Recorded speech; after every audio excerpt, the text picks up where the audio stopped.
40 atlet bowling dari 8 pengurus Provinsi PBI mengikuti seleksi nasional di Bowling Center Jakabaring, Palembang.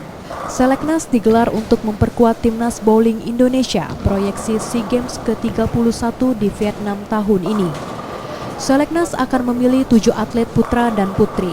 Atlet terpilih kemudian mengikuti pemusatan latihan nasional yang rencananya akan digelar di Palembang dan Jakarta. PBI juga tetap menerapkan sistem promosi dan degradasi untuk atletnya dalam pelatnas. Memang, jadi kita setelah hasil seleknas ini, yang 7 putra 7 putri ini, kita langsung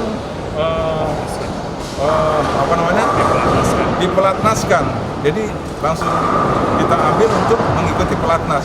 Dan mudah-mudahan Kemenpora sudah memberi jawaban dalam waktu dekat ini, ya mereka langsung masuk pelatnas.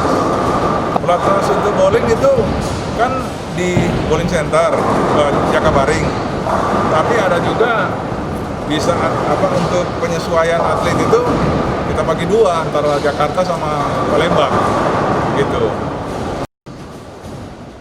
Seleksi nasional di Jakabaring ini berlangsung selama 4 hari, mulai 19 Januari hingga 22 Januari 2021. Nur Muhammad, Kompas TV, Palembang, Sumatera Selatan.